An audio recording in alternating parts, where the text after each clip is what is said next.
Saudara-saudara, kita akan membaca kitab suci dari 1 Yohanes pasal kedua. 1 Yohanes pasal kedua. Kita membaca dari ayat yang ketiga sampai dengan ayat yang ke-6.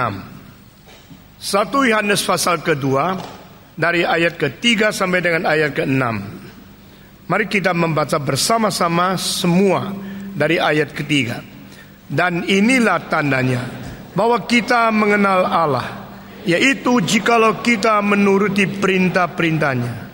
Barang siapa berkata, aku mengenal dia, tetapi ia tidak menuruti perintahnya, ia adalah seorang pendusta, dan di dalamnya tidak ada kebenaran.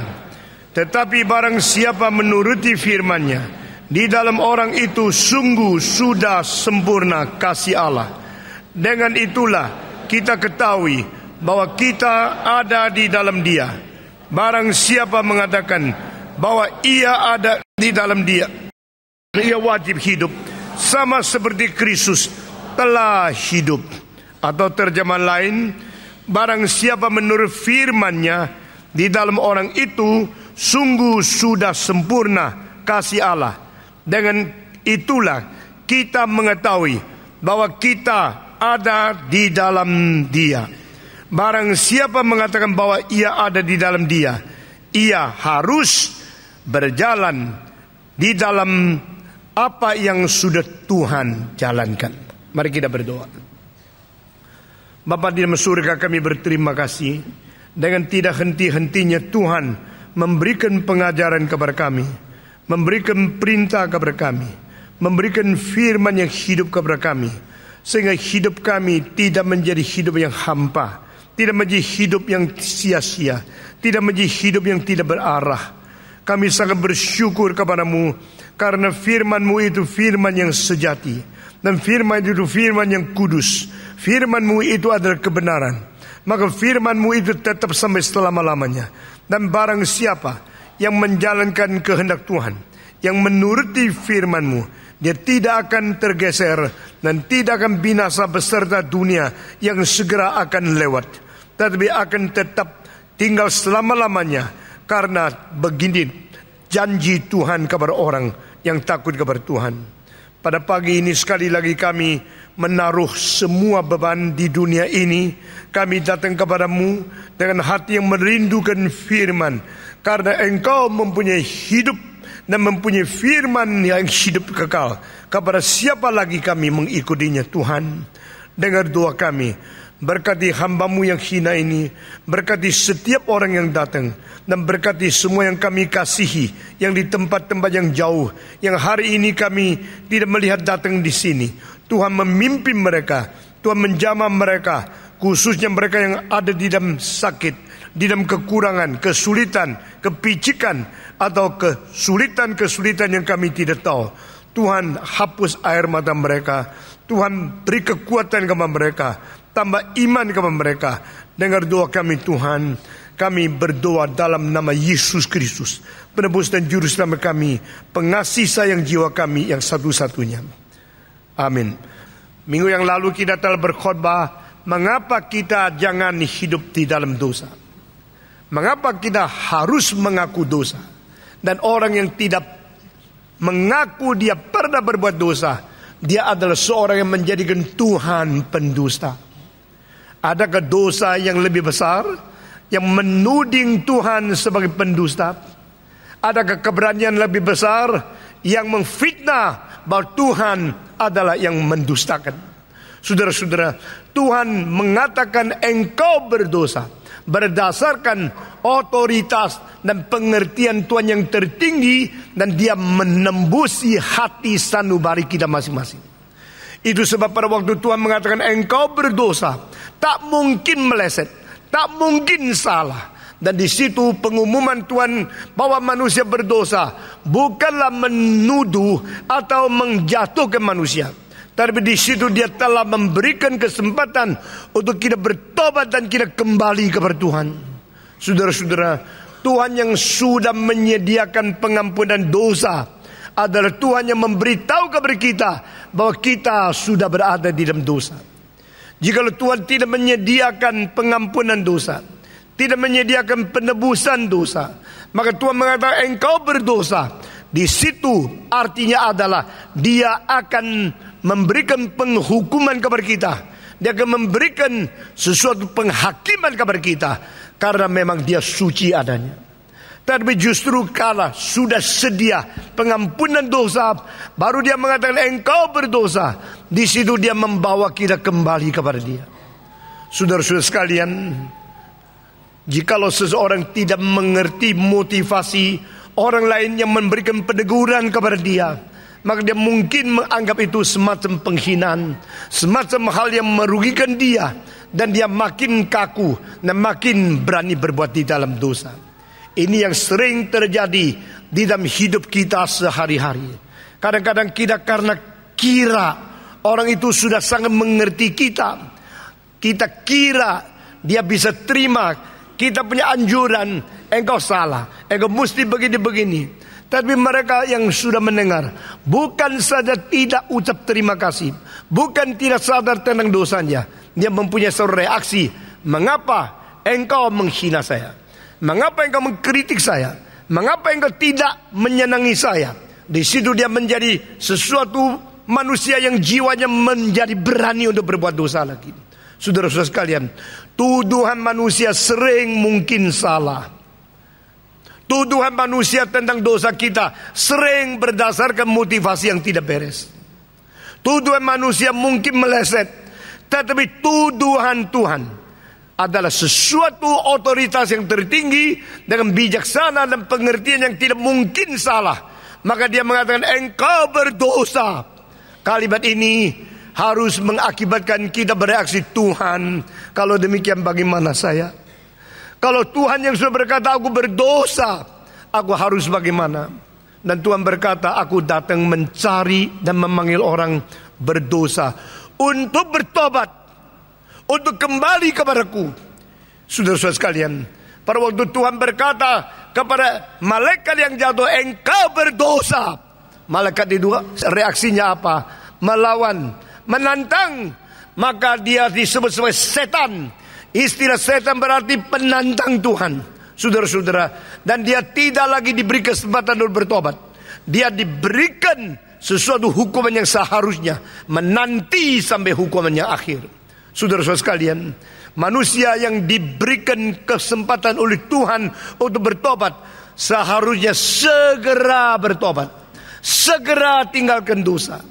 Di dalam Alkitab kita melihat ada seorang Israel yang sudah mencuri sesuatu dan tidak beres di dalam keuangan. Sesudah itu maka terjadilah sesuatu kecilakan besar kepada seluruh Bani Israel. Seorang yang tidak jujur di dalam keuangan, seluruh gereja terlibat. Seorang yang tidak beres di dalam keuangan, seluruh jemaat terlibat. Itu sebab setelah mereka mengalahkan kota yang besar, kota Yeriko, mereka sudah mempunyai pengalaman berperang, mereka hebat. Mereka sekarang menuju ke kota yang kecil. Kalau kota Yeriko pun roboh, ini kota Ai, kenapa kita takut? Terlalu kecil kan? Maka mereka bersandar kepada pengalaman, kemegahan, kebolehan, kemungkinan mereka menang. Maka mereka perang. Dan Tuhan tidak memberkati mereka. Mereka kalah, hancur seluruhnya di situ. Dan di situ saudara-saudara, Tuhan berkata kepada Yosua, ada yang tidak beres di dalam jemaat, ada yang tidak beres di dalam anggota. Maka bagaimana? Tidak tahu siapa yang mencuri, tidak tahu siapa yang tidak beres. Bagaimana? Satu-satu dipanggil. Saudara-saudara, mereka pada saat itu pakai cara undi untuk minta Tuhan tunjukkan siapa. Dan di sini dari seluruh satu keluarga, satu suku itu dipanggil, lalu diundi. Akhirnya baru menemukan seorang yang namanya Akan. Dia yang mencuri. Saudara-saudara, orang ini yang tidak jujur, berdosa. Mengapakah dia tidak langsung mengaku? Kalau Tuhan sudah kata tidak beres, di dalam rumah Tuhan ada yang tidak beres. Tetapi saudara-saudara, dia kira tidak ada orang bisa menemukan dia. Dia kira tidak ada orang bisa tahu apa yang dia perbuat. Maka dia terus menunggu. Di sini sesuatu contoh manusia berusaha menuding Tuhan, atau Tuhan yang menuduh manusia. Minggu lalu saya berkata pada waktu Tuhan Yesus berkata kepada Petrus, hari ini engkau akan 2 kali sebelum ayam kokok, engkau akan 3 kali menyangkal aku. Nah, di sini satu statement dari Tuhan. Lalu reaksi adalah tak mungkin. Pada waktu manusia sudah mempunyai keyakinan terhadap diri begitu hebat, begitu keras, maka Tuhan tidak berdebat. Saudara-saudara, kadang-kadang kita mempunyai pikiran yang berlainan dengan pikiran Tuhan. Kita mempunyai konsep yang berbeda dengan konsep Tuhan. Dan pada waktu itu kita kira kita menang.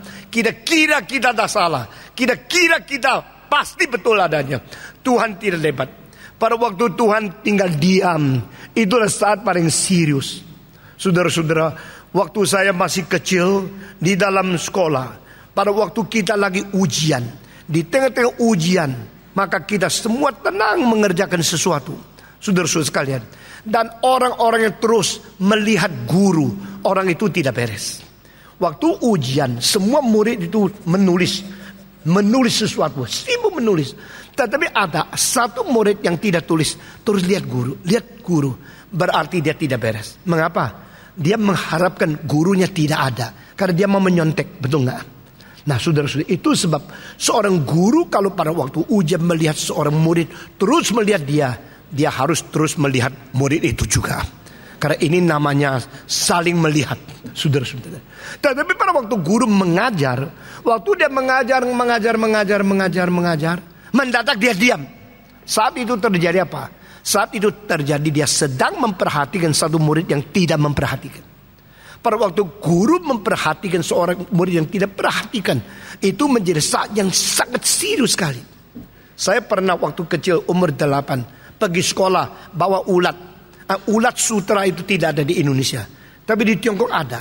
Anak-anak tidak ada uang beli mainan-mainan boneka dan sebagainya, tapi beli berapa ulat, beli berapa daun, lalu lihat ulat bagaimana makan daun. Sebentar saja, tidak sampai 10 detik, satu daun gundul, satu daun gundul. Itu senang sekali lihatnya. Lalu ulat itu tidak lama lagi susah menjadi besar, dia membungkus diri menjadi kepompong. Sesudah itu lama lagi menjadi kupu-kupu. Pada waktu dia menjadi kepompong, kita tidak tahu apa yang terjadi di dalamnya, karena ini rahasia, belum diwahyukan.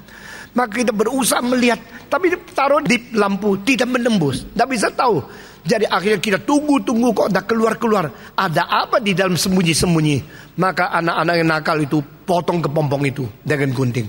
Begitu kepompong itu digunting, maka di dalamnya tidak menjadi kupu-kupu dan dia akan mati. Tetapi kalau biar dia terus dibungkus di itu sampai waktunya sudah matang, maka di dalam kepompong yang kelihatan sekarang sudah tidak ada kaki, tidak ada mata, tidak ada, yang menjadi sesuatu yang itu pelan-pelan menjadi besar, lalu keluar, bukan lagi menjadi ada mata, ada kuping, ada segala sesuatu. Bahkan ulat itu menjadi ada sayapnya. Kaki yang pendek menjadi kaki yang besar, menjadi kupu-kupu. Wah, itu menarik luar biasa. Nah, karena saya sangat senang, umur 8 itu saya ke sekolah bawa itu ulat sutra. Bawa ulat sutra juga bawa buku. Buku taruh di meja, ulat sutra itu taruh di bawah laci. Saudara-saudara, waktu guru itu mengajar, yang sangat menarik saya perhatikan. Kalau sudah membosankan, saya membuka laci, saya lihat. Nah, pada saat saya lagi melihat bicara secara nafsuara dengan ulat sutra itu, saya tidak lagi memperhatikan guru. Waktu tidak memperhatikan guru memperhatikan saya. Waktu guru memperhatikan saya tidak tahu, saya yang tidak memperhatikan guru sedang diperhatikan oleh dia. Nah, saya tetap main ulat itu. Pada waktu itu mendadak di dalam seluruh kelas tidak ada suara. Sama sekali tidak ada suara. Nah, murid-murid juga heran, kenapa guru berhenti mengajar? Mengapa guru tidak lagi berbicara? Maka mereka melihat mata guru kemana. Waktu mereka melihat mata guru ke saya, seluruh kelas matanya semua ke saya. Tapi saya matanya ke ulat. Jadi saya lihat ulat-ulat, tidak tahu kalau semua sedang melihat saya. Mendadak saya rasa, loh kok diam ya? Gurunya pergi atau apa ya? Atau gurunya tidur ya? atau guruku tidak memperhatikan cara mengajar. Tetapi sebenarnya adalah saya yang tidak memperhatikan. Pada waktu saya pelan-pelan matanya naik ke atas, melihat guru. Guru sedang melihat saya, mata melotot. Waktu itu mau masuk ke laci sudah dah keburu, saudara-saudara. Dan tercengang di sana. Di situ menjadi saat existential moment. Nah, saya sangat sadar keberadaanku di bawah pengawasan keberadaan guruku. Saya sangat sadar mataku sedang kontak dengan mata guruku. Dan di dalam keadaan demikian, apa yang harus dibuat? Tidak tahu. Seperti apa yang ditulis Kierkegaard. Sekarang, apa yang harus kulakukan? Sebenarnya harus kulakukan apa? Sekarang harus kulakukan apa pada saat ini? Itu kalimat diulang 4 kali di dalam tulisan dia. Dan saya pada waktu membaca Kierkegaard dengan kalimat yang hampir sama, ulang-ulang 4 kali, itu berarti semacam pengertian. Betul-betul dia kesulitan, khususnya eksistensi guru di hadapan dirimu. Engkau tidak tahu harus apa, harus kerja apa. Saya hanya bisa tenang dan minta pengertian dan pengampunan kepada dia. Nah, saudara-saudara, setelah peristiwa seperti itu, saya baca Yesaya. Ada satu ayat yang bikin saya takut, yaitu ayat yang mengatakan, sudah lama ku diam, engkau masih belum takutkah? Kadang-kadang Tuhan diam. Kenapa? Karena kita tidak beres. Kadang-kadang Tuhan tidak lagi berbicara. Kenapa? Karena dia tunggu kau bertobat. Kadang-kadang Tuhan tidak langsung melakukan sesuatu untuk menghakimi kita. Apa sebabnya? Karena kita masih diberikan kesempatan untuk bertobat dan sadar sendiri. Kesadaran seseorang jauh lebih berharga daripada pertuturan-pertuturan beribu-ribu kalimat. Kesadaran seseorang dan mau mengaku dosa itu merupakan cara terbaik untuk membereskan segala perbuatan yang sudah salah. Kalimat itu membuat saya sangat-sangat sadar, serius. Tuhan berkata, sudah lama aku diam, belumkah engkau takut kepadaku? Sampai kapankah kita baru takut kepada Tuhan? Kita berdosa terus. Kenapa berani? Karena kita kira tidak ada orang tahu. Kira tidak ada orang tahu, tidak sama dengan orang itu tahu. Orang tahu tidak tentu engkau kira dia tahu. Engkau kira dia tidak tahu, tidak berarti dia tidak tahu. Orang kalau sudah tahu tapi tidak menggubris, berarti mereka masih tunggu. Tunggu apa? Tunggu engkau sadar sendiri. Apalagi Tuhan. Tuhan yang maha tahu. Dia mengetahui segala sesuatu yang berada di pikiran kita. Dan dia diam. When God keeps silent, do you think He does not exist? Pada waktu Tuhan diam, apakah engkau kira dia tidak ada? When God keeps silent, do you think He does not know? Waktu Tuhan diam, apakah engkau kira dia tidak tahu? Saudara-saudara, dari situ saya menyimpulkan satu sifat yang tidak ada di teologi sistematika.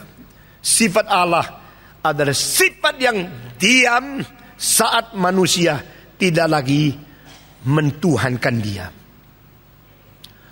Tuhan mempunyai satu sifat yang sangat unik. Dia diam, dia tidak berbicara pada saat manusia tidak lagi berada di bawah dia dan tidak mempertuhankan dia. God keeps silent when people try to stand above Him, not under Him. Itulah sebab kenapakah di hadapan Herodes Yesus Kristus tidak berbicara. Itulah sebabnya kenapa di hadapan Pilatus Yesus Kristus tidak menjawab. Karena saat ini sifat ilahi muncul. Aku diam, belumkah engkau takut kepadaku? Aku sudah lama diam, engkau masih tidak takut kepadaku kah? Mari kita mengerti sifat Tuhan kita yang berlainan dengan sifat ilah-ilah yang lain yang palsu. Tuhan kita adalah Tuhan. Saat memberikan wahyu, dia berbicara kepada kita. Saat dia tidak memberikan wahyu, dia diam. Pada waktu Tuhan diam, orang-orang berdosa selalu kira Tuhan tidak ada. Pada waktu Tuhan diam, orang-orang berdosa kira-kira Tuhan tidak tahu apa-apa. Tuhan pernah 400 tahun diam dan tidak lagi kirim nabi kepada orang Israel. Saudara-saudara, Tuhan 400 tahun tidak berbicara dan tidak pengwahyuan. Itu dengan disebut waktu di tengah-tengah perjanjian lama dan perjanjian baru. Di tengah-tengah perjanjian lama dan perjanjian baru ada selisih 400 tahun Tuhan diam.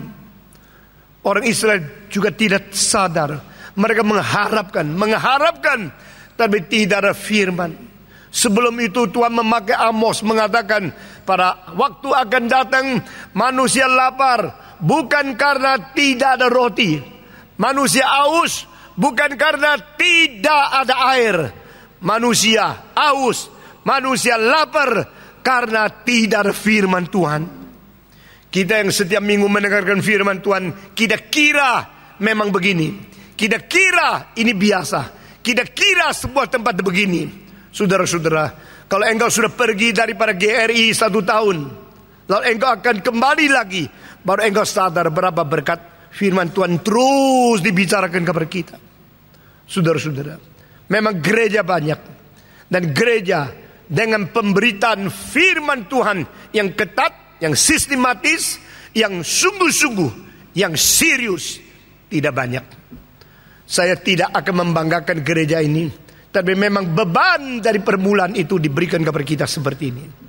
Sehingga kita memberikan firman Tuhan dengan tafsiran dan dengan serius kita mendengarnya. Saudara-saudara sekalian, sudah lama aku tinggal diam, belumkah engkau takut kepadaku? Ini kalimat yang bikin saya seumur hidup takut kepada Tuhan. Takut kalau Tuhan tidak mau bicara lagi.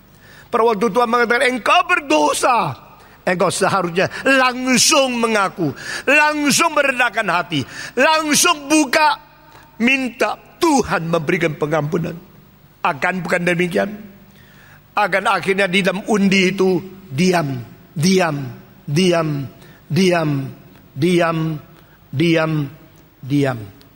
kali. Mengapa? Dia kira orang lain tidak tahu. Dia kira tidak ada orang bisa menemukan kejahatan dia. Tidak ada orang bisa menemukan ketidakjujuran daripada dia. Saudara-saudara, semua koruptor itu semua pintar sekali mencari jalan sehingga uang yang diterima tidak ada tanda. Semua koruptor itu mempunyai cara lebih cerdik dari biasa, karena orang yang tidak jujur mempunyai kepintaran daripada kejahatan. Saudara-saudara, dan agan 7 kali diam-diam sampai terakhir di keluarganya, keluarga Agan. Sekarang kita harus undi, tidak bisa lari lagi. Siapa? Dia sampai kali ke-7 tetap pikir mungkin nanti undi keluar adik saya, mungkin kakak saya, bukan saya. Siapa tahu ini 7 kali bisa tepat mendapatkan orang yang mencuri. Ini berarti di dalam matematika itu ratusan ribuan juta kemungkinan baru satu. Saudara-saudara, pada akhirnya waktu diundi itu dibuka, keluar jatuh kepada Agan. Baru dia mengaku dosa. Saudara-saudara, inilah sifat manusia. Di dalam pengadilan orang itu mencari pengacara membela diri, cari selang-selang hukum untuk membenarkan apa yang dia berbuat, tidak bersalah kepada hukum. Tetapi saudara-saudara sekalian, di hadapan Tuhan tidak ada suapan, tidak ada selang-selang, tidak ada cara melarikan. Dan Tuhan dengan 7 kali memberikan kesempatan kepada Agan, tetap tidak mengaku, sampai akhirnya betul undi pada dia, jatuh pada dia. Sekarang ditanya Yosua, engkaukah yang mengambil semua itu? Baru dia ngaku. Saudara-saudara, pengakuan dosa setelah terbukti bersalah itu bukan pengakuan dosa yang baik. Itu ada pengakuan dosa yang terpaksa.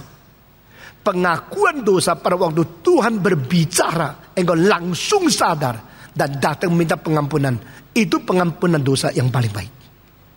Saudara-saudara, saya percaya Yohanes menulis buku ini karena dia begitu mentegaskan kasih, tegaskan terang, tegaskan hidup. Nah, ini adalah beberapa hal yang kait satu dengan lain. Hidup hidup yang dikatakan ada hidup yang kekal. Hidup yang dikatakan itu hidup yang baru. Hidup yang dikatakan di sini hidup di dalam Kristus. Dan hidup itu ada hidup yang harus bersekutu. Persekutuan itu diperlukan cinta kasih. Dan persekutuan di dalam cinta kasih perlukan terang baru mungkin. Sehingga ini kait satu dengan lain. Our God is light. In Him is no darkness. Di dalam Tuhan tidak ada kegelapan. Di dalam Tuhan tidak ada bayang-bayang yang bergerak. Di dalam Tuhan tidak ada kegelapan. Karena Dia itu terang adanya. Dan di dalam terang membuat kita yang berjalan di dalam terang bersekutu dengan Tuhan. Dan bersekutu dengan sesama. Berarti terang mengakibatkan sesuatu hidup yang sangat cinta kasih satu dengan lain. Terang mengakibatkan kita berjalan bersama-sama di dalam keadaan yang transparan. Dan kita tidak simpan-simpan. Kita tidak hanya menyimpan dosa di dalam diri kita supaya orang tidak tahu. Saudara-saudara, semua terpapar di hadapan Tuhan.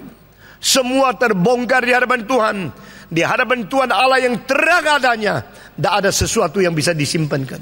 Dan di dalam hal ini Tuhan yang terang. Dia mengatakan engkau berdosa.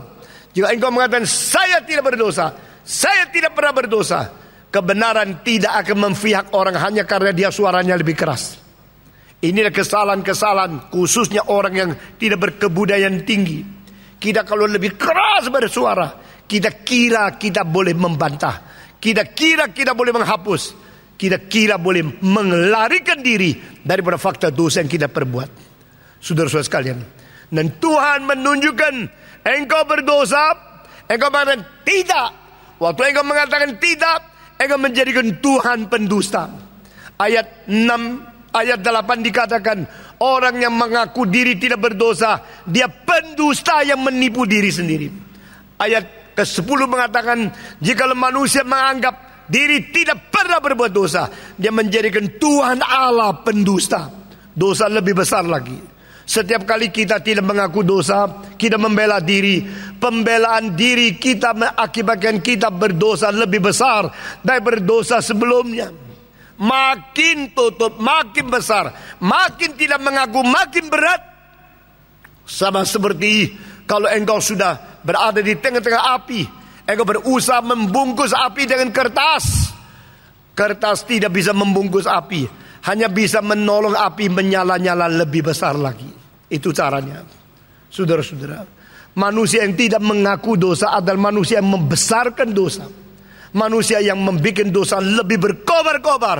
Engkau berbuat dosa untuk menutup dosa, seperti orang menggali lubang untuk menutup lubang. Akhirnya makin gali, makin banyak lubang, dan tidak ada satu lubang yang bisa ditutup dengan baik.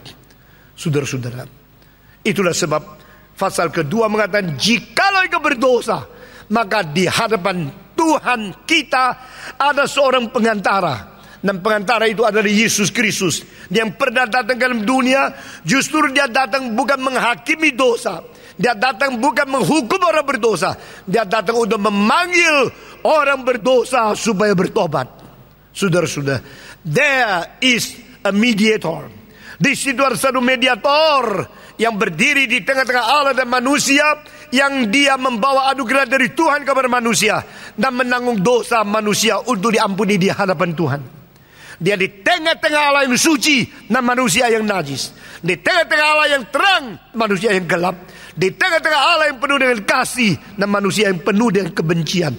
Di situ ada satu penengah, satu pengantara, yaitu Yesus Kristus. Sesudah selesai ini, maka ayat yang ketiga daripada pasal ini, di sini dikatakan, sesudah mengatakan ada sesuatu pengantara, yaitu Yesus Kristus. Dia bukan saja menjadi pendamai bagi kita, dia juga adalah pendamai untuk seluruh dunia. Ini yang kita sudah pikirkan pada minggu yang lalu. Lalu ayat ketiga di sini dikatakan, jikalau kita menjalankan perintahnya, jikalau kita melakukan perintahnya, maka Alkitab mengatakan setelah kita melakukan perintahnya, kita mengetahui bahwa kita mengenal dia. Nah saudara-saudara, mengetahui, mengerti, mengenal, ini beberapa tahap yang berbeda-beda. Di dalam Efesus pasal 3:18 Jikalau kita berada di dalam Dia, kita mengenal Dia dan mengetahui bahwa cinta kasih Dia melampaui pengenalan. Nah, di sini ada 3 tahap. Mengetahui tentang apa kita tahu, mengetahui pengetahuan kita ada pengetahuan yang melampaui daripada kemampuan manusia mengetahui. Ini 3 tahap yang menjadi sesuatu pengertian epistemologi yang sebenarnya sampai abad ke-17 John Locke baru menunjukkan itu. Tetapi 1700 tahun sebelum dia, Alkitab sudah tulis. Di dalam filsafat yang disebut epistemologi, itu adalah pelajaran pengetahuan tentang pengetahuan. Kalau kita tanya sama satu orang, ini kenapa begini? Sebab begini-begini. Kamu gak tahu? Tahu. Kenapa tahu? Pokoknya tahu. Nah, ini orang yang tidak mengerti epistemologi. Pokoknya tahu itu hanya mempaparkan semacam pengertian yang tidak bertanggung jawab. Saya tahu karena ada buktinya, karena diberitakan oleh orang itu, dan saya kenal orang itu sudah berapa lama, dan orang itu tidak pernah sembarangan berbicara. Dengan demikian dia mempunyai pengetahuan yang di-backing oleh pengetahuan yang lain tentang pengetahuan ini. Nah, ini namanya epistemologi. To know about your knowledge, to know about the limit, to know about the possibility, to know about the nature, to know about the scope and the reason of your knowing, itu namanya epistemologi. Jadi epistemologi mengajar manusia untuk mengerti bagaimana kita bisa mengetahui dan sampai di mana pengetahuan itu adalah sah atau tidak. Metode dan cara logika untuk menjadikan satu konklusi pengetahuan itu berjalannya bagaimana? Itu epistemologi. Di sini Yohanes mengatakan, jikalau kita menjalankan akan segala perintahnya. Saudara-saudara, inilah tandanya bahwa kita mengenal Allah. Yaitu jikalau kita menuruti perintah-perintahnya. Mengenal Allah, kita mengetahui, kita mengenal Allah. Kita mengetahui inilah tandanya kita mengenal Allah, jikalau kita menuruti perintah-perintahnya. Saudara-saudara, perintah-perintah di sini artinya apa? Perintah-perintah di sini artinya seluruh perintah Alkitab, atau perintah-perintah di dalam 10 hukum, atau perintah-perintah di dalam perjanjian baru pada waktu Yesus datang ke dalam dunia. Orang Israel, mereka memperkembangkan pengertian Taurat. Dari 10 hukum berkembang menjadi 200 lebih. Akhirnya menjadi 500 lebih. Dan akhirnya mereka menjadi begitu rumit dan begitu complicated, sehingga hampir menjalankan ini lupa itu. Mempentingkan ini, akhirnya meringankan itu. Memfokus kepada ini, melalaikan yang lain. Sehingga Alkitab mengatakan tidak ada satu orang bisa seluruhnya menjalankan perintah atau hukum Taurat dari Tuhan. Tidak ada satu orang pun yang bisa melunaskan tuntutan Tuhan daripada perintah-perintah yang diberikan. Itu sebab saya kira di sini perintah-perintahnya adalah yang ditunjukkan kepada perjanjian baru, yaitu yang langsung dikeluarkan dari mulut Yesus Kristus. Ada orang tanya kepada Yesus, "Hai Rabi, di antara perintah-perintah semua, yang mana yang paling besar?" Saya mau tahu yang paling pokok, yang paling dasar, yang paling prinsipil, yang paling besar itu mana? Yesus Kristus berkata, yang paling besar adalah, "Hei Israel, dengarlah olehmu, Allahmu itu Allah yang esa adanya. Itu sebab engkau harus dengan sekuat tenagamu, sebulat hatimu, seluruh pikiranmu, seluruh sifatmu mencintai Dia." Ini paling besar. Kedua, mirip, yaitu cintailah sesamamu seperti engkau mencintai dirimu sendiri. Nah, di sini kita melihat Yesus Kristus adalah orang yang pertama untuk menyimpulkan seluruh perintah akhirnya menjadi cuma 2. 2 itu adalah menyangkut akan relasi ganda. Pertama, between man and God. Kedua, between man and man. Meskipun cuma 2 itu, tapi ini sudah melampaui apa yang diajarkan oleh Confucius. Karena Confucius cuma mengajar between man and man, never teaching about between man and God. Manusia dengan Allah harus bagaimana? Perintahnya apa? Tidak ada. Tidak ada pada Konfusianisme ada hubungan antara manusia dengan Tuhan Allah. Tidak ada, dia tidak tahu. karena tidak menerima wahyu. Dan dia jujur, maka dia mengatakan yang ku tahu itu tahu, yang ku tak tahu itu tak tahu. Itu namanya tahu. 知为知，不知为不知，是知也。If I know, I say I know. If I don't know, I confess I don't know. And that is true knowledge. Nah, ini epistemologi daripada Konfusius. Saudara-saudara, dibandingkan ayat ini, epistemologi dari Paulus adalah jikalau orang kira dia sudah tahu, menurut apa yang dia harus tahu, dia masih belum tahu. Nah, ini jauh lebih dalam lagi. Dan Konfusius mengerti apa yang saya tahu itu adalah antara manusia dan manusia. Yang saya tidak tahu adalah antara manusia dengan surga, dengan Tuhan. Maka aku mengetahui bahwa aku mempunyai pengetahuan yang sangat terbatas. Saudara-saudara sekalian, bandingkan semua ini kembali kepada ayat ini, maka engkau boleh mengetahui. Engkau boleh membuktikan pengetahuanmu itu betul. Ini epistemologi yang bertanggung jawab. Engkau boleh mengetahui. Dan engkau mengetahui dengan bukti bahwa pengetahuan itu betul, yaitu engkau mengetahui bahwa engkau sudah mengenal Allah. Caranya adalah bertanda engkau melakukan perintahnya. Saudara-saudara, hanya ayat ini saja kita perlu cukup waktu untuk memikirkan. Pertama, kita memikirkan tentang perintahnya. Perintah yang begitu banyak oleh orang Farisi akhirnya disimpulkan oleh Yesus Kristus cuma 2. Pertama, kasihilah Allahmu. Kedua, kasihilah sesamamu. Pada beberapa tahun yang lalu kita mempunyai kesempatan bersama-sama berdoa di hadapan Tuhan dengan pimpinan-pimpinan agama menurut doa-doa mereka. Waktu giliran kita berdoa, saya diutus menjadi wakil Kristen dan Gus Dur ada di bawah. Kira-kira hari itu 16.000 orang yang ikut kebaktian doa untuk nasional. Dan di situ saya berkata, bahagialah jikalau satu negara mempunyai seorang presiden yang takut kepada Tuhan dan mengasihi sungguh-sungguh kepada rakyatnya. Saudara-saudara sekalian, ini kunci, ini prinsip, di mana seseorang yang takut kepada Tuhan dan dia betul-betul mencintai rakyat, dia boleh menjadi pemimpin yang baik. Jikalau satu bangsa mempunyai seorang pemimpin yang tidak takut kepada Tuhan dan tidak mencintai manusia, hanya mencintai duit, negara itu hancur adanya.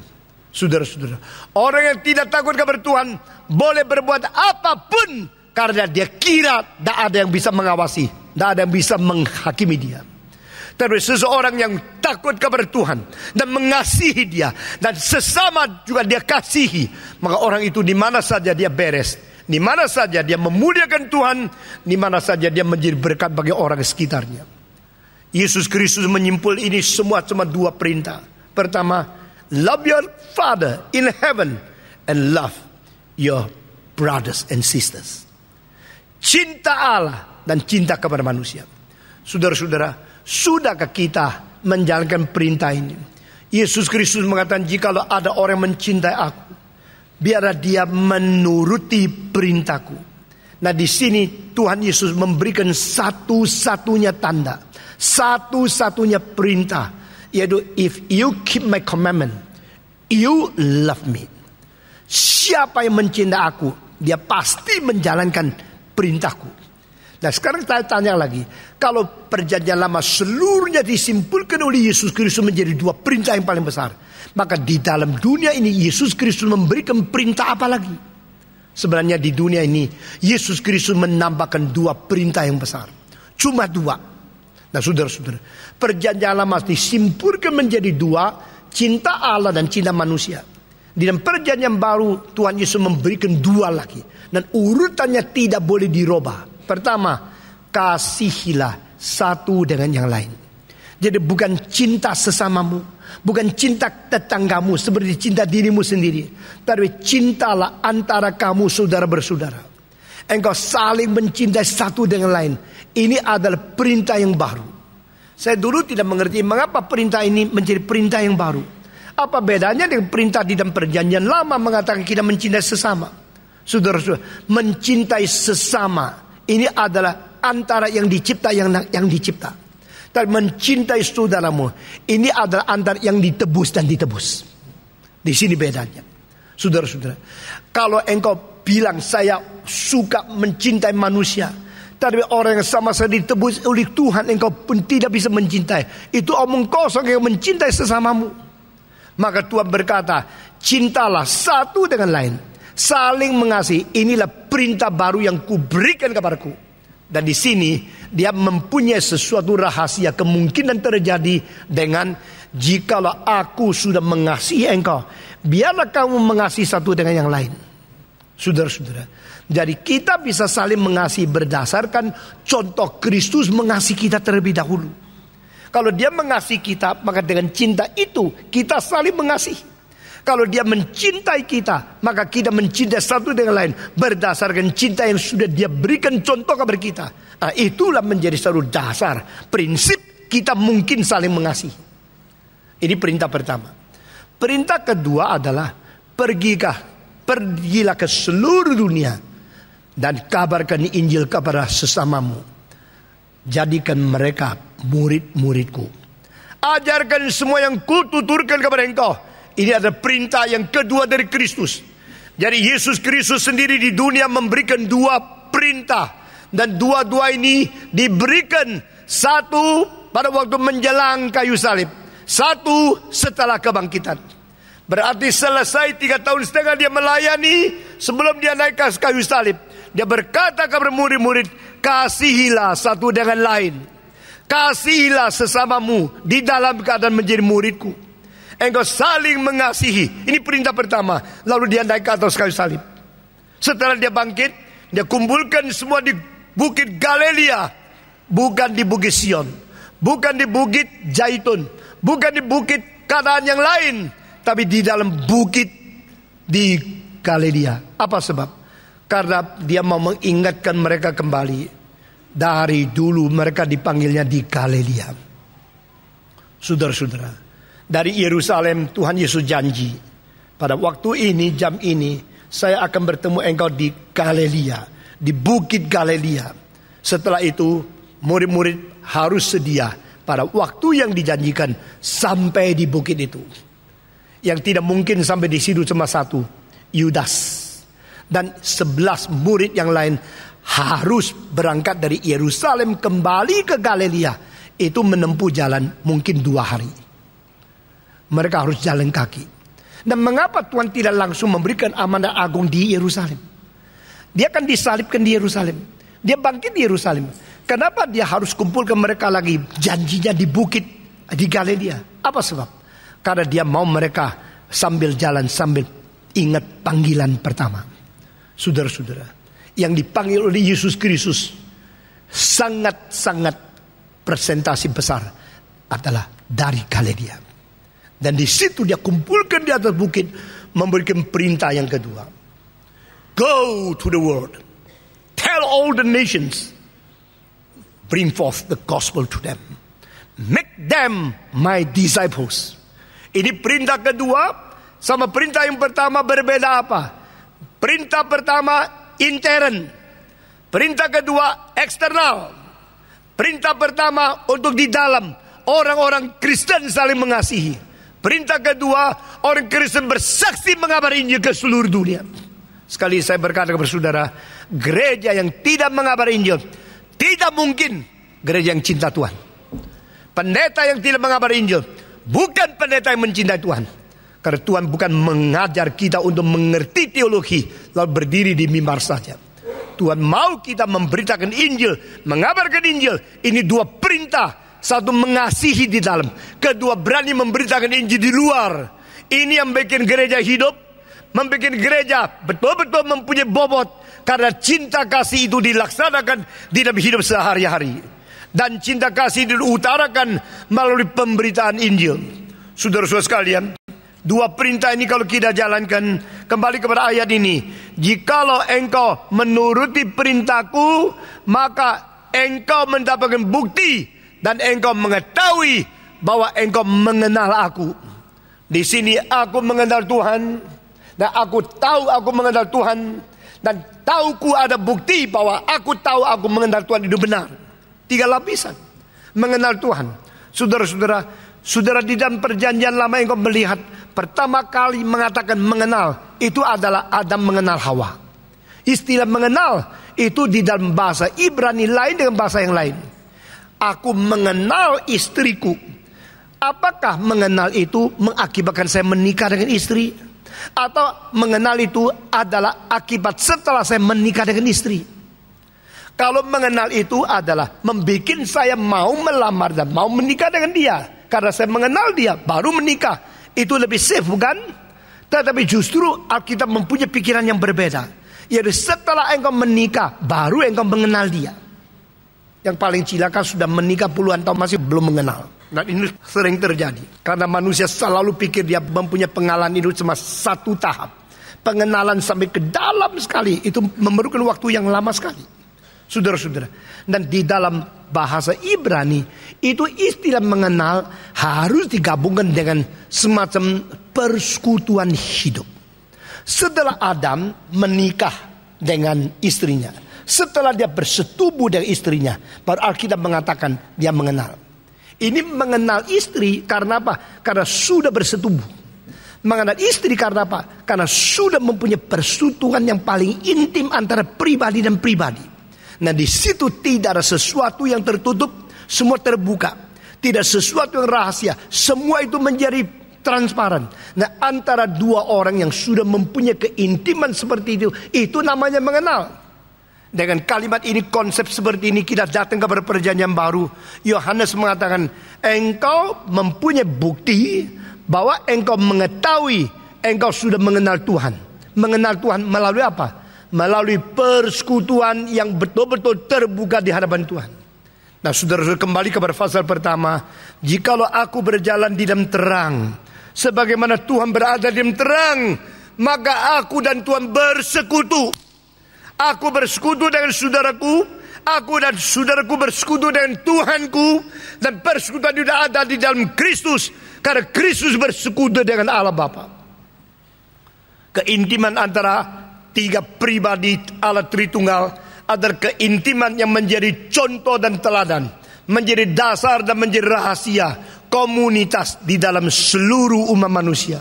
Sekali lagi, the intimacy between the three persons of triune God is the foundation and the secret of the possibility of community in mankind.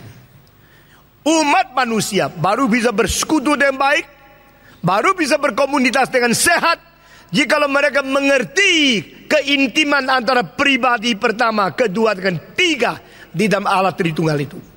Allah Bapa mengasihi anak, Allah Anak mengasihi Bapa, Allah Bapa mengasihi Roh, Roh mengasihi Allah Bapa, Roh mengasihi Anak, Anak mengasihi Roh, dan Roh mengasihi Bapa, dan Bapa mengasihi Roh.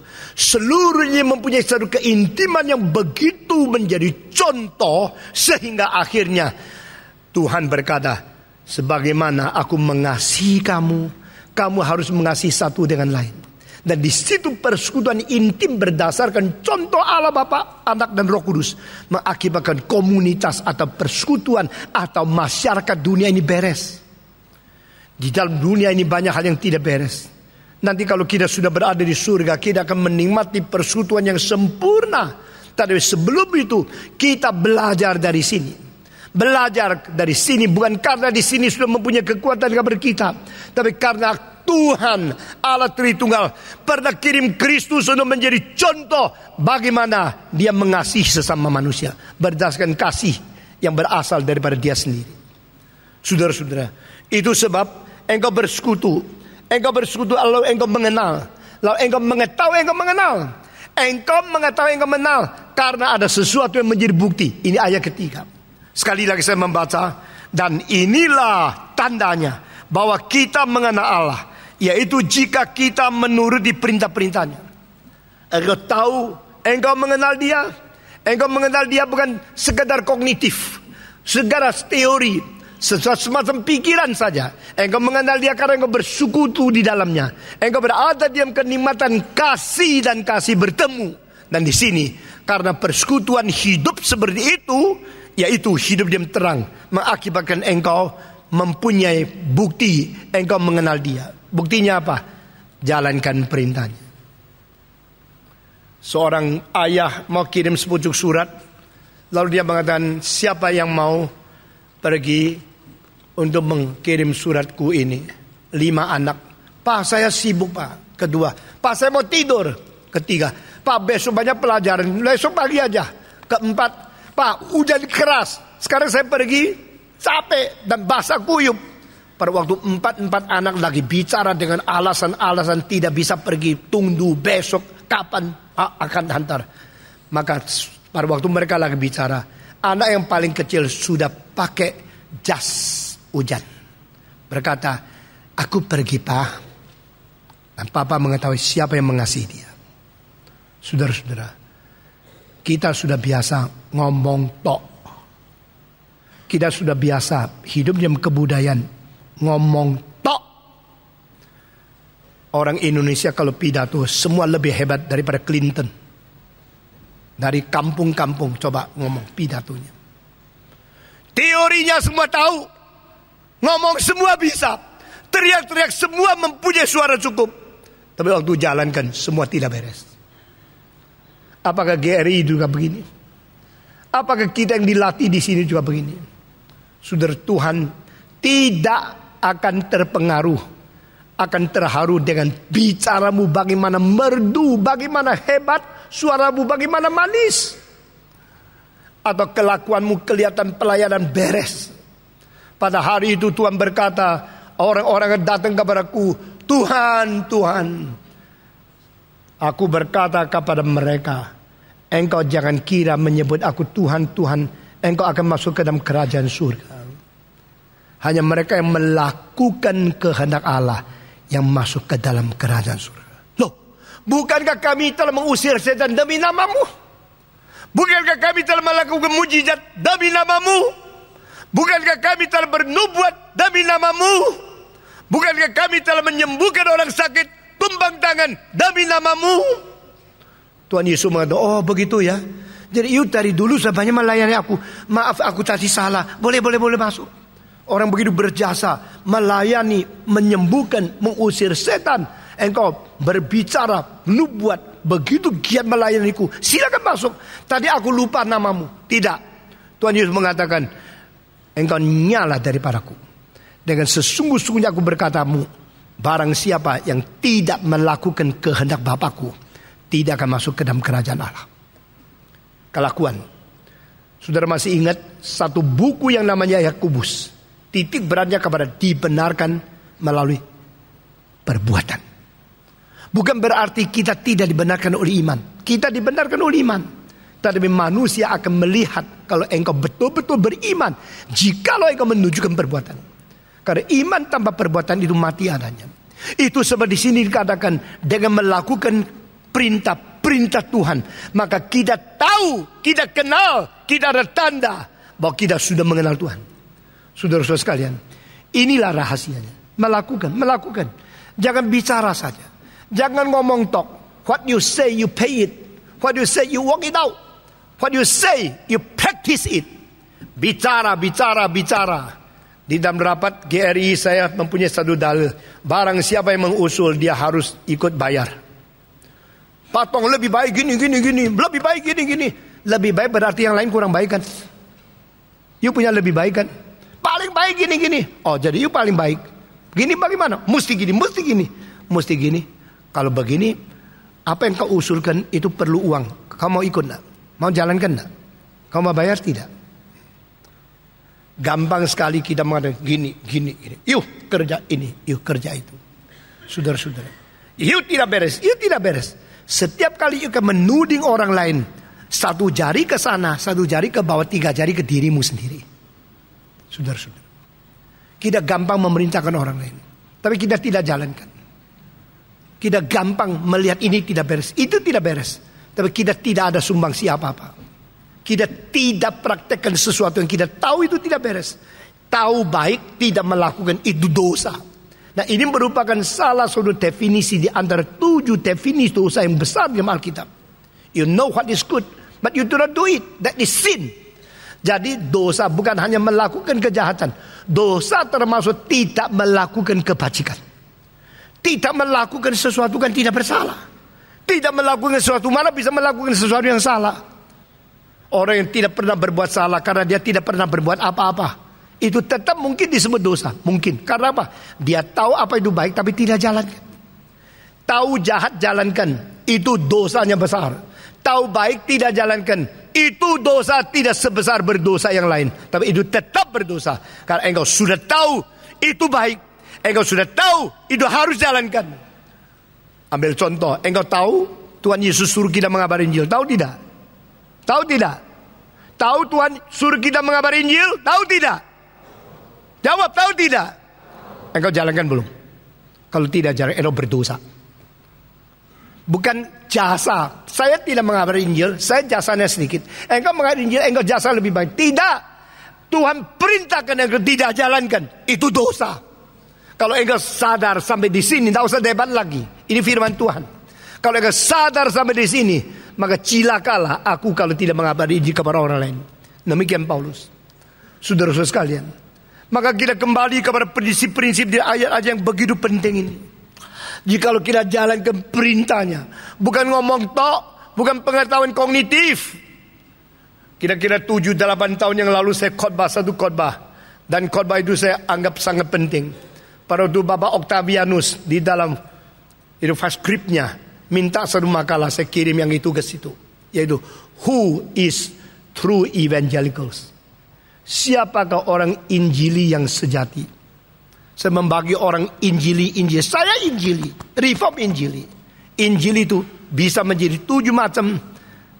Dan yang sungguh-sungguh cuma satu, yaitu menjalankan penginjilan. Bukan hanya menyetujui penginjilan, bukan beriman Injil, bukan bertradisi Injili, tapi menjalankan penginjilan. That is a true evangelical. Bukan ngomong tok.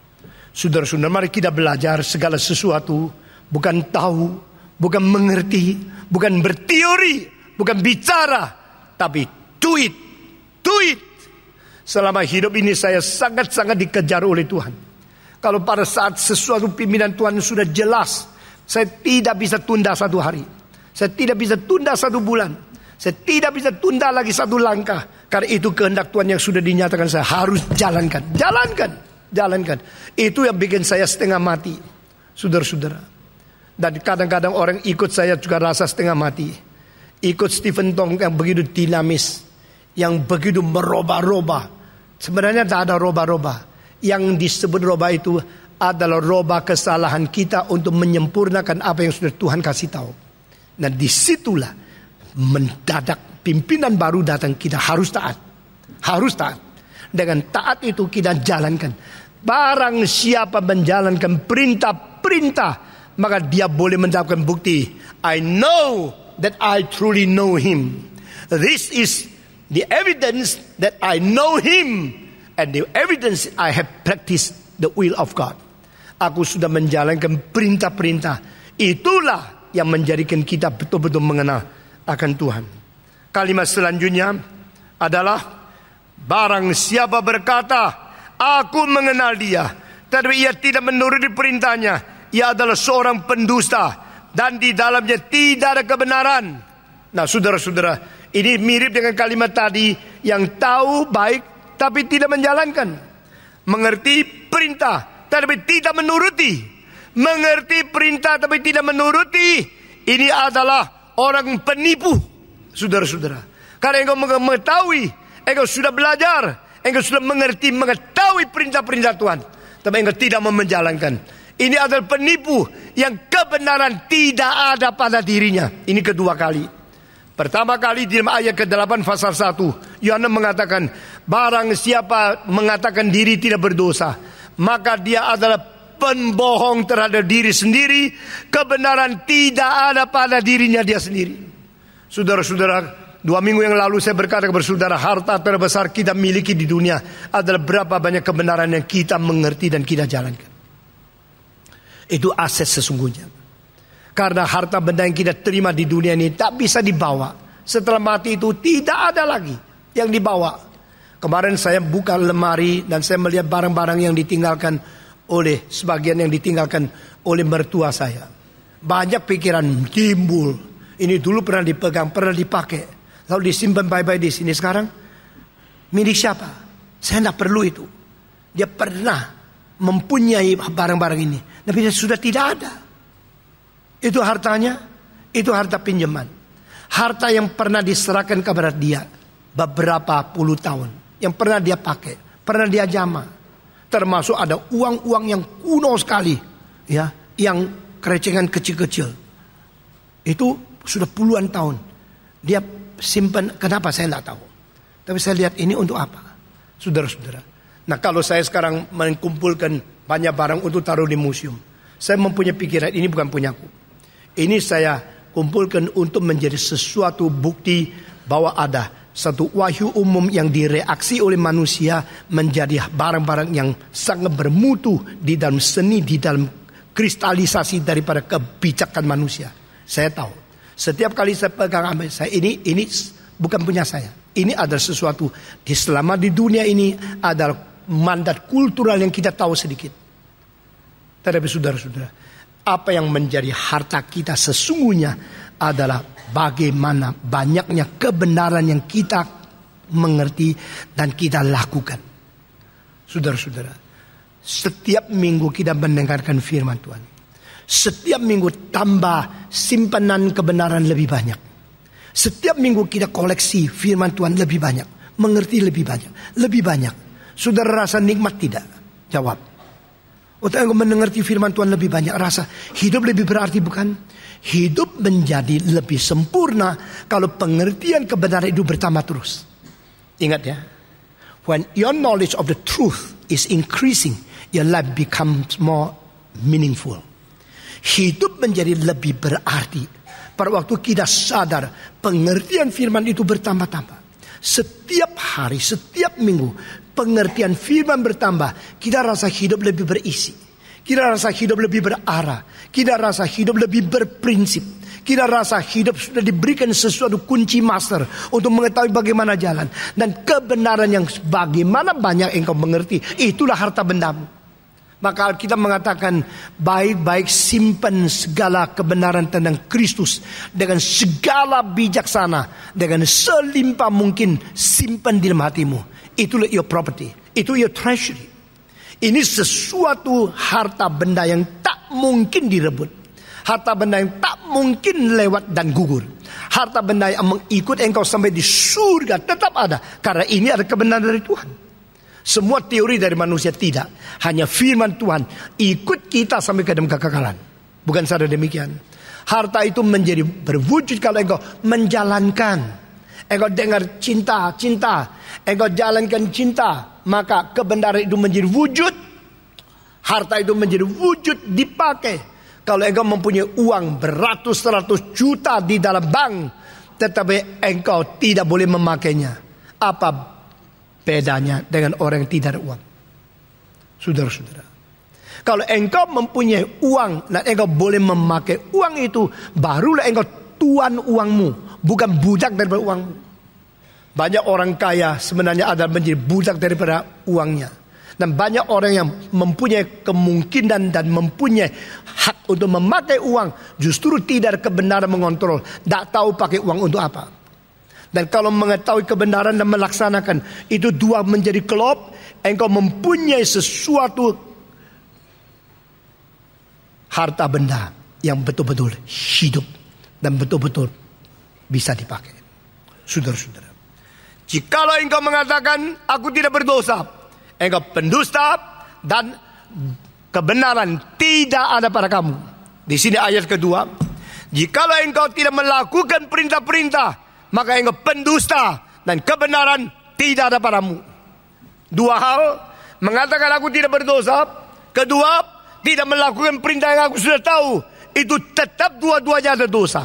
Dua-dua pendusta. Dua-dua menjadikan dirimu tidak mempunyai kebenaran. Itu sebab saudara-saudara, maafkan saya katakan satu kalimat, orang yang lebih banyak dengar khotbah lebih bahaya. Karena apa? Akan dituntut lebih banyak dari mereka yang tidak mengenal.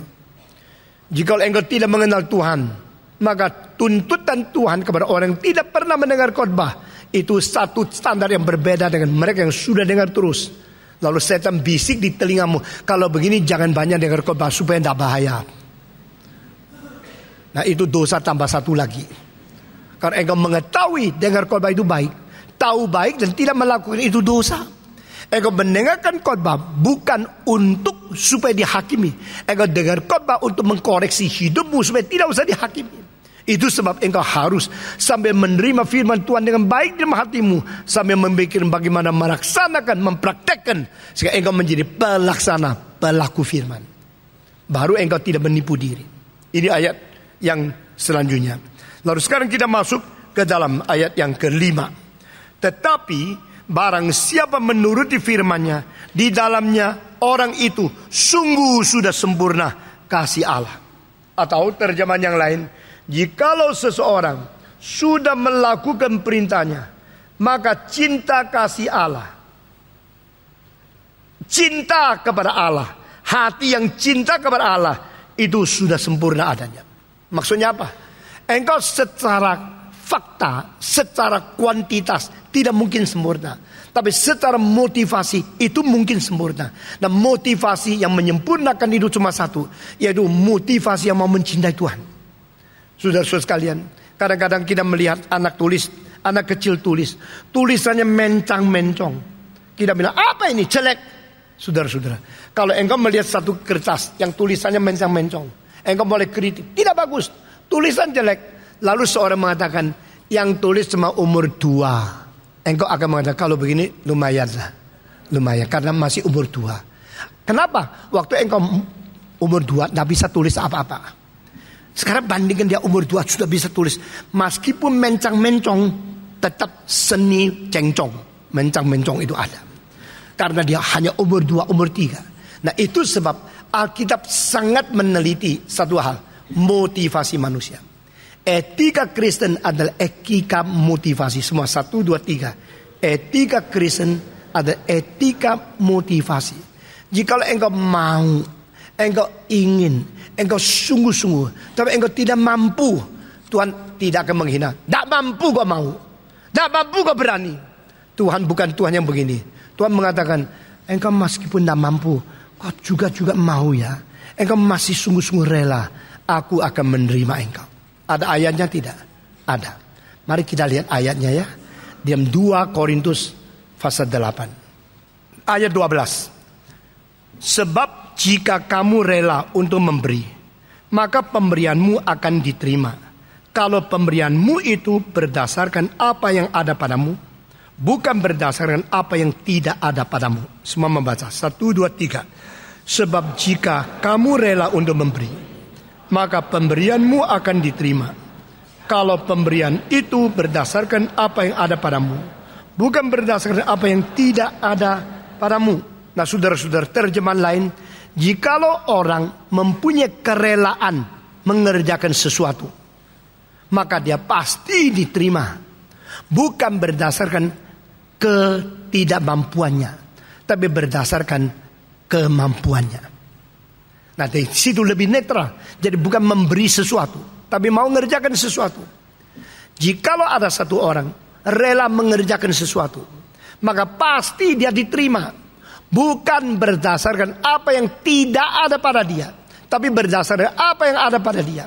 Nah ini namanya motivasi yang berkenan kepada Tuhan. Saudara-saudara, mengapakah Tuhan Yesus memuji seorang janda yang memberikan 2 keping perak yang kecil itu? 2 apa? 2 koin yang kecil. Dan 2 uang itu merupakan uang yang tidak besar, tetapi juga tidak bisa dikatakan terlalu kecil. Sekarang banyak orang kaya mengasihi ratusan, 100, 102. Saya kaya janda, bukan kaya janda kamu. Janda itu memberikan 2 uang menurut ukuran hari itu. Menurut ukuran zaman Romawi, itu 2 uang yang kecil yang dimasukkan ke dalam kotak persembahan adalah sama dengan ongkos sekeluarga makan 1 hari. Jadi seorang kalau bekerja suatu hari dapat uang itu, pulang boleh membiayai seluruh keluarganya. Itu sekeluarga akan hidup dengan uang itu uang kerja 1 hari. Jadi janda ini pada waktu memberikan 2 uang itu kepada kota persembahan, dia memberikan kepada Tuhan, berarti hari itu sekeluarga tidak makan. Itu yang diterima oleh Tuhan. Nah itu 2 barang itu pernah di London di lelang. Dan Mr. Lai yang kita pernah kenal dia membeli dengan $1.500. $1.500 membeli 2 keping itu, yang adalah zamannya 2000 tahun yang lalu orang janda memberikan persembahan. Nah, artinya apa? Artinya orang itu memberi dengan kerja mati-matian untuk menghidupkan keluarga. Tapi sekarang dia keluarkan uang itu demi Tuhan.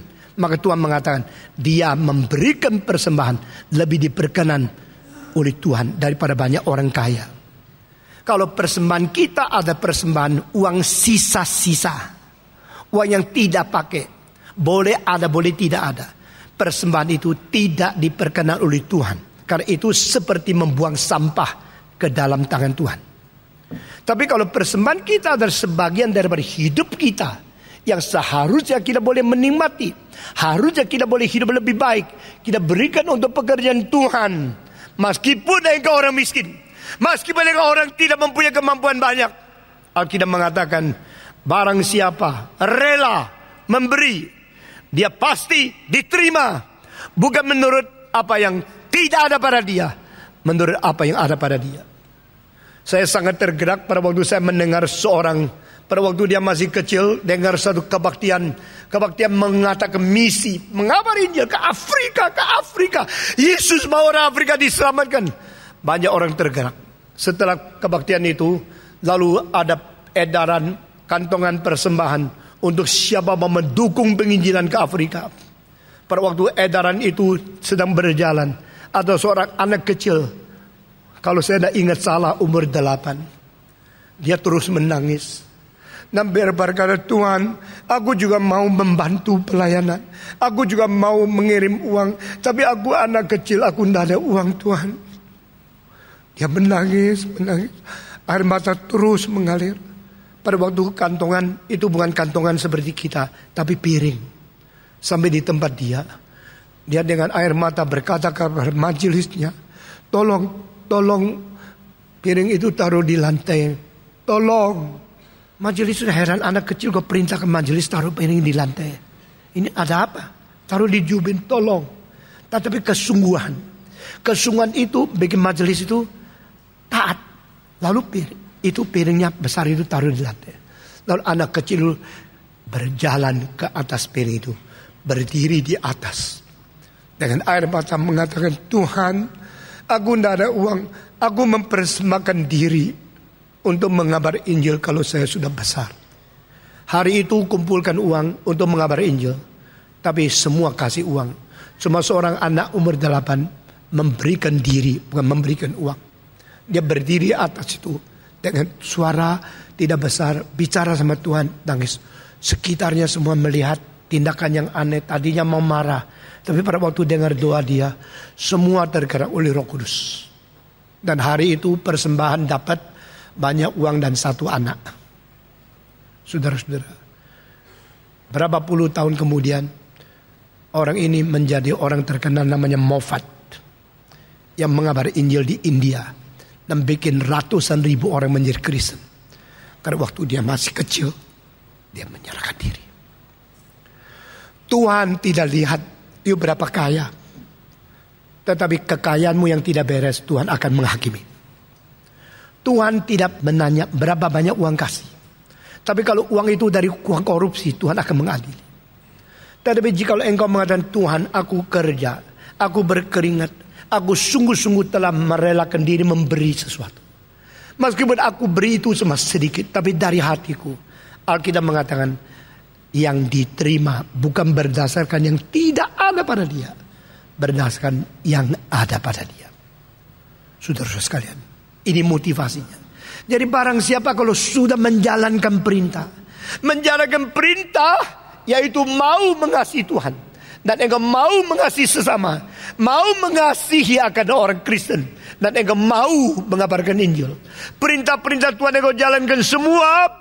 Nah, di sini dikatakan, maka sempurnalah hati orang ini yang cinta kepada Tuhan.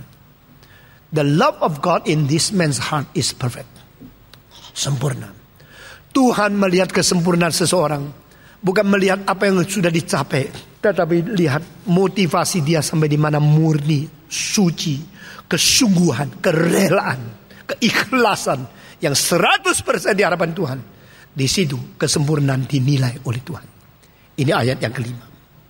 Dan terakhir, saudara-saudara, di sini dikatakan bukan secara kesempurnaan kita itu dinyatakan di hadapan Tuhan.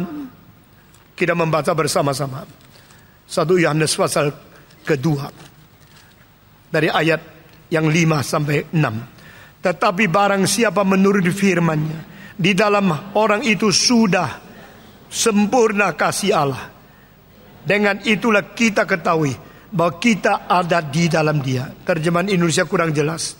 Dengan kita mau menjalankan firman-Nya, di dalam orang itu sungguh sudah sempurna kasih Allah.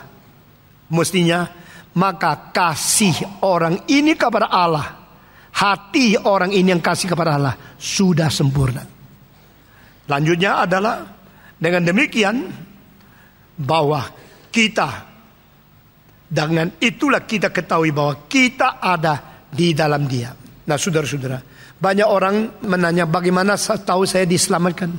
Saya sudah ikut kebaktian begitu lama, saya sudah dibaptiskan, saya sudah menyatakan pengakuan iman, saya sudah menjadi anggota lama.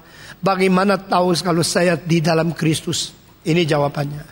If you walk and you practice His commandment. Engkau boleh mengetahui engkau sudah diselamatkan jika engkau menjalankan perintahnya. Engkau di dalam Tuhan. Nah, menjalankan perintah ini adalah salah satu kelakuan di luar.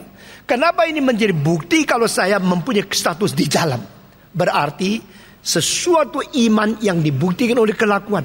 Perbuatan di luar membuktikan kedudukan di dalam. Maka dengan melakukan ini, saya membuktikan dan saya sah mengetahui aku di dalam Tuhan. Berarti sudah diselamatkan. Maka ayat terakhir dari hari ini, barang siapa mengatakan bahwa ia ada di dalam Dia, dia wajib hidup sama seperti Kristus telah hidup. Nah, saudara-saudara sekalian, di dalam 1 Petrus pasal 2 dikatakan Kristus mati supaya kita menjalankan apa yang sudah dilakukan oleh Dia. Kita bertindak di dalam sesuatu jejak kaki dari Dia, mengikuti jejak kaki dari Dia. Di sini dua hal mengenai orang Kristen terhadap Kristus. Pertama, to receive Him, to believe in Him, to accept Him, to be your personal Savior. Engkau berada menerima Tuhan menjadi orang Kristen di dalam Dia. Ini adalah status. Kedua, engkau berjalan di dalam jejak kaki Tuhan. Di dalam jejak kaki Tuhan berarti apa yang dilakukan kita lakukan. Apa yang dikerjakan kita kerjakan. You do what He had done. You do what He is doing. You walk in the path which He walk. Saudara-saudara, berjalan di dalam jejak kaki Tuhan. Nah, ini disebut imitation of Christ. Engkau mengikuti teladan. Engkau berjalan di dalam Dia. Dengan demikian, kita membuktikan kita sungguh-sungguh anaknya. Dan kita sungguh-sungguh muridnya. Mari kita berdiri. Kita membaca semua ayat ini. Pasal kedua ayat 3 sampai ayat ke-6. Kita membaca bersama-sama semua. Dan inilah tandanya bahwa kita mengenal Allah, yaitu jika kita menuruti perintah-perintahnya. Barang siapa berkata, aku mengenal Dia, tetapi ia tidak menurut perintahnya, ia adalah seorang pendusta, dan di dalamnya tidak ada kebenaran. Tetapi barang siapa menuruti firman-Nya, di dalam orang itu sungguh sudah sempurna kasih Allah. Dengan itulah kita ketahui bahwa kita ada di dalam Dia. Barang siapa mengatakan bahwa ia ada di dalam Dia, dia wajib hidup sama seperti Kristus telah hidup. Mari kita tunduk kepala. Bapa di dalam surga, kami berterima kasih. Minggu demi minggu firman-Mu menjadi pendidikan bagi kami. Firman-Mu menjadi benih hidup yang ditanam ke dalam hati kami. Dan firman-Mu memberikan peringatan bagaimana kami hidup di dalam dunia memuliakan nama Tuhan. Kami bersyukur kepada-Mu. Maka hari ini Tuhan sekali lagi membawa kami masuk ke dalam pengertian apa itu mengenal Tuhan. Apa itu tanda mengenal Tuhan. Dan bagaimana kami boleh sungguh-sungguh mengetahui bahwa kami di dalam Tuhan. Dan bagaimana di dalam Tuhan kami harus menjalankan sesuatu yang pernah dijalankan oleh Tuhan. Kami berterima kasih kepadamu karena Engkau melihatkan hati sanubari masing-masing. Engkau menilai kami bukan daripada apa yang telah kami berbuat secara lahiriah. Engkau akan menilai kami daripada motivasi, kesungguhan, kerelaan hati kami untuk mau betul-betul mencintai dan melayani. Beri kekuatan kepada kami ya Tuhan. Pimpinlah gereja ini, pimpinlah hamba-Mu, pimpinlah semua orang. Sebab kami bukan saja menjadi pendengar, pengerti, tetapi kami juga menjadi orang yang menjalankan firman. Mari kita berdoa bersama-sama, minta Tuhan memberikan kekuatan kepada kita untuk sungguh-sungguh mau dan sungguh-sungguh mampu menjalankan. Dengan hati motivasi yang bersih, Tuhan memperkenan kita, dan dengan kelakuan yang mengikut jejak kaki Tuhan, Tuhan pimpin kita. Mari kita berdoa bersama-sama. Semua buka suara berdoa. Bapa di dalam surga, kami berterima kasih untuk segala yang sudah kami dengar dan segala ajaran yang sudah kami terima.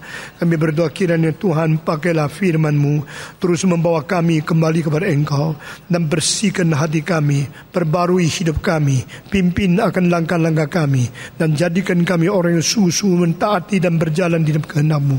Dengar doa kami Tuhan. Kami selalu mempunyai kerelaan tapi kurang kuat. Kami selalu mempunyai kerelaan tapi kami kurang sempurna. Tuhan ajarkan kami dan lengkapi kami, sempurna kami dengan kehendak Tuhan. Dengar doa kami Tuhan. Kami serahkan semua ini ke dalam tangan Tuhan. Demi nama Yesus Kristus, penebus dan juru selamat kami yang hidup. Kami sudah berdoa. Amin.